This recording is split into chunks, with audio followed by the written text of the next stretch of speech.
Здравейте, приятели! Мисля си, сигурно няма човек в България, а пък и изобщо на Балканският полуостров, който да не обича баница. Като човек роден и аз на Балканите, обожавам баница. Днешната рецепта, както се досещате, е точно това. Една баница, макар и малко по-необичайна, с бутер тесто и с малко по-различна плънка.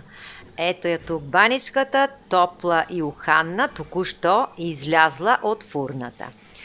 Но хайде да завържем кухненските престилки и да видим как точно я направих.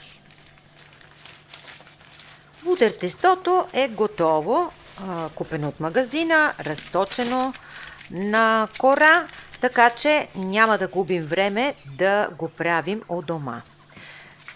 2 листа са ни необходими, 2 рулца. Разпъваме едното на дъното на една тава застлана с хартия за фурна и започваме с плънката. Първото нещо, което ще сложа е този сос или, както вие ще кажете, лютеница. Не е точно лютеница, това е един сос, който се маже на филийки или можете да подправите паста. Сос с печени чушки и орехи.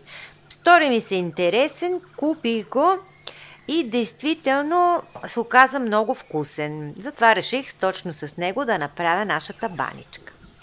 Намазахме соса, сега отгоре ще сложим малко шунка, пуешка шунка. Тя е по-лека, иначе доста вкусна, така че ще сложим нея. Сега е ред на някакво сирене или кашкавал, както ще кажете вие. Нарязано на тънко, аз съм ги купила направо така от магазина и това още повече ми улеснява работата. Сега отгоре ще затворим с другата кора от бутер тесто. И бордовете ще повдигнем по този начин, натискайки, за да могат да се притворят много добре. Не притворят, а затворят плътно много добре. Приятели, за още такива много лесни и вкусни рецепти, знаете, можете да хвърлите едно око в първия фиксиран коментар или в описанието, където ще намерите информация за моите кулинарни книги. Обърнете внимание на поредицата лесни рецепти за делник и празник. Сигурна съм, че ще ви хареса.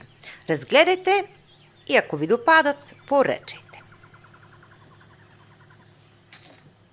А ние се връщаме отново на рецептата. Видяхте, затворихме добре, нарязахме, съвсем леко фиксирахме с ножа за пица, без да стигаме до дъното. Фактически нарязахме само горният лист, да фиксираме къде са парченцата. След това ще намажем с жълтък и няколко капчици прясно мляко, за да придобие баничката един чудесен лъскав вид. И сега е време за фурната. Много добре загрята, 180 градуса за 30-35 минути. И ето ни, докато се обърнахме, баницата е готова. Можем да сервираме за една чудна вечеря.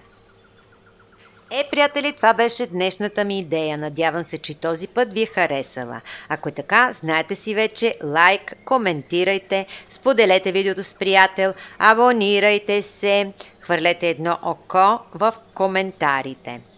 Аз сега бързичко отивам да опитам, а на вас бон апетито и до нови срещи!